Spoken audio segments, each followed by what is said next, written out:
Welcome to the Defeat the Drama podcast, where you'll learn tips, tricks, and strategies to help you gain clarity, find purpose, live boldly, and defeat the drama in leadership and life.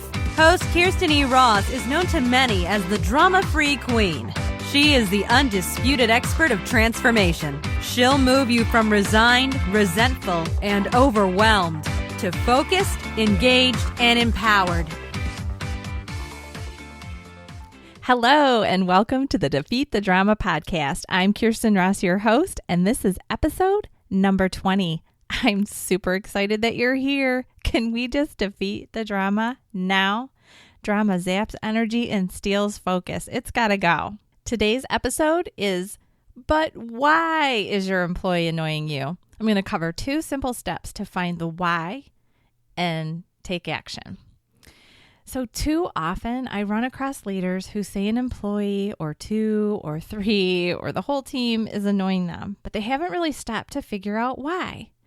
I once had a client share that she was doing all that she could to avoid an employee that she just could not stand. What's she doing that's annoying you? I asked her. Upon further investigation, I learned that the employee was a whiner. She complained about her life, her work, and her coworkers constantly. So I get it. That is annoying. I mean, who wants to be around that all the time? But I quickly pointed out to her that ignoring her was problematic on many levels. Here's what I shared. 1, that employee was probably annoying the rest of the team as well and creating lots of drama. By choosing to ignore rather than address her whining, the behavior would continue unchecked. Fellow employees who weren't empowered to actually do anything about her or for her may end up leaving out of frustration. At a minimum, she was wreaking havoc and frustrating the team. As a leader, you can't have such energy-busting behavior at work. Don't allow it. 2, I asked her to think about all of the wasted time. And if this is happening in your company, in your business, your nonprofit, think about it. Every minute that employee was using during paid time to complain without problem solving was productivity time lost. And you're not just losing the time of the annoying employee, you're also losing the time of the coworker or coworkers that she's talking to.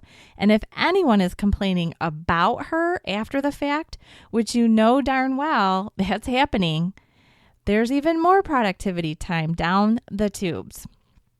So stop and think about it. How much productivity time are you losing? Heck, just think about the number of times you're complaining about an annoying employee. I mean, in that coaching session alone, I don't remember exactly how much time we spent on it, but there was the time that she was using of her salary time and the time she was paying me that she was spending on just talking about an annoying employee. At least in the coaching session, though, we got her in action. So that makes it time well spent. So the third thing I asked her to think about was think of all the money that was being wasted. Consider the hourly rates of all the people who have engaged in complaining with her or about her for 5, 10, 15, 20 minutes or more. Add up all the time and multiply it by the pay per minute. It's a staggering number. I promise you, it'll absolutely motivate you to do something. Number 4, what if there are some nuggets of value to some of her complaints?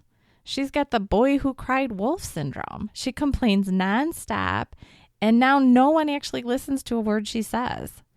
There may be times when there's valuable insight mixed in with all the other garbage coming out. She, as the leader, was missing the opportunity to gain anything from that employee's perspective. She'd become a silent and yet super loud force in the organization. If she focused on communicating just what was most important and relevant, that leader might have gained some value. Number 5, that poor employee, well, I hate to say poor employee, but that employee doesn't realize it. Probably. People politely listening and a boss who listens or avoids all reinforce her belief that it's okay to air all of her grievances constantly at work. That whole team has possibly become the shoulder to cry on or the listening ear. And it might be her way of getting attention or feeling important. And all of it's misguided. I've also seen more than once that, believe it or not, people who talk a lot often do so because they feel unheard. Sometimes the loudest people, the people that you think you're spending all the time listening to, don't think anyone is hearing them. So they're talking more and more and more, or louder and louder and louder. It becomes this self-fulfilling prophecy. I'm not heard. Let me speak more. Let me speak louder. And then they're actually heard even less, which makes them want to speak more. So if this employee doesn't realize that she's minimizing her ability to be successful and she's driving everyone crazy, she's also diminishing her ability to have real and valuable impact. So my wonderful listening leaders, I beg you, please, please, please figure out exactly why that employee is annoying you. There's other stuff happening around the annoyance. And by you not figuring out why and getting an action, you're tolerating more than just the annoyance. You're tolerating all the stuff that happens around it that you're probably not aware of. So you need to figure out why they're annoying you, then create an action plan for them and communicate it. Give that annoying employee, your team, and your business a fighting chance. So your annoying employee might not be a complainer in your instance.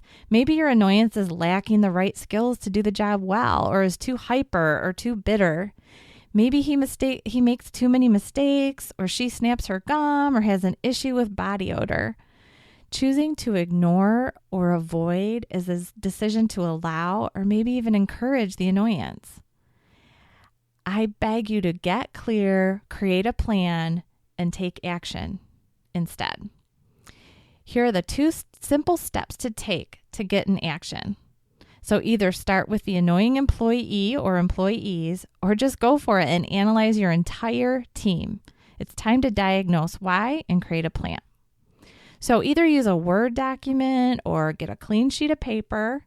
Create some columns to document specifically what the issue is. Now, I have an example of this in the show notes. As always, you can go to my website, defeatthedrama.com, click on podcast site, find the episode, and then click more, and you'll see all the show notes. There's an example of the super simple table or, section of columns that I have my clients use to analyze their team. And again, you can write it out or you can type it out. It doesn't matter.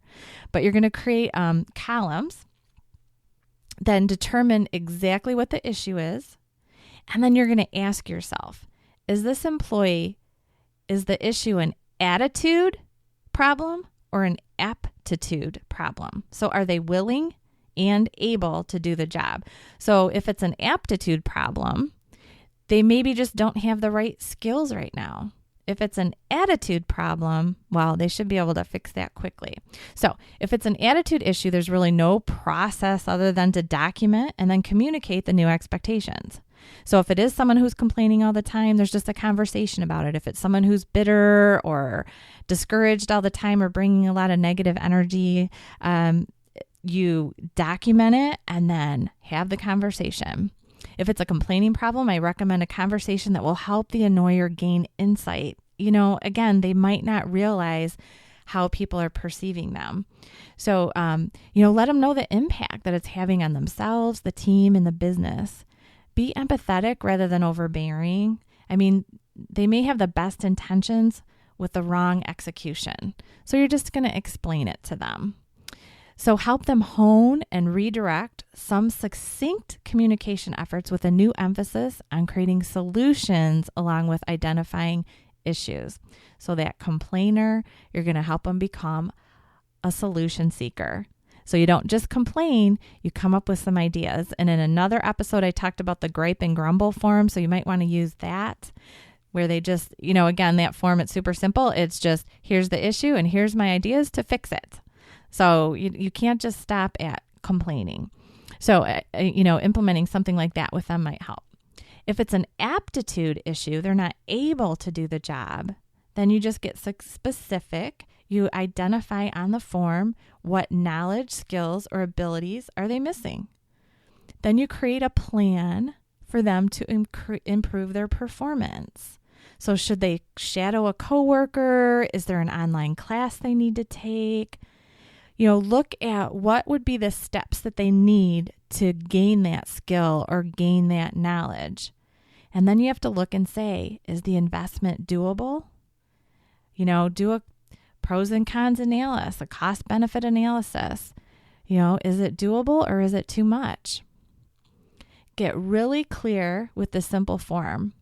Create the plan, communicate it, and then support your annoying employee to take in the required steps to become an active, wonderful, joyful participant on your team.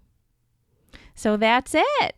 Identify what the issue is, get it in writing or typed out so you can look at it and consider it and analyze it. Come up with a plan. Is it that they're not willing to do a good job, or are they not able? So aptitude or attitude, which is it? And then what are the steps to take? Are there appropriate steps for them to take to get acting the way they need to act to be successful in their job? So that's it. Super simple, 2 quick steps. Well, and then the third would be to communicate it and then execute. So I guess it's kind of 4 steps. So anyway, thanks so much for listening today. I hope you're having a great day and leading well. As always, I'm going to end with the 3 S's. If you found value here and you haven't subscribed yet, please go to my website, defeatthedrama.com, click the podcast site. On the top right, you'll see the subscribe buttons to either iTunes or Stitcher. Submit a review. Submitting a review, you can do it from that same place. It helps other people find this podcast. And then the last one is support. Support this mission by sharing it with others. Get the word out through social media, email, calling, and hey, what about talking to someone?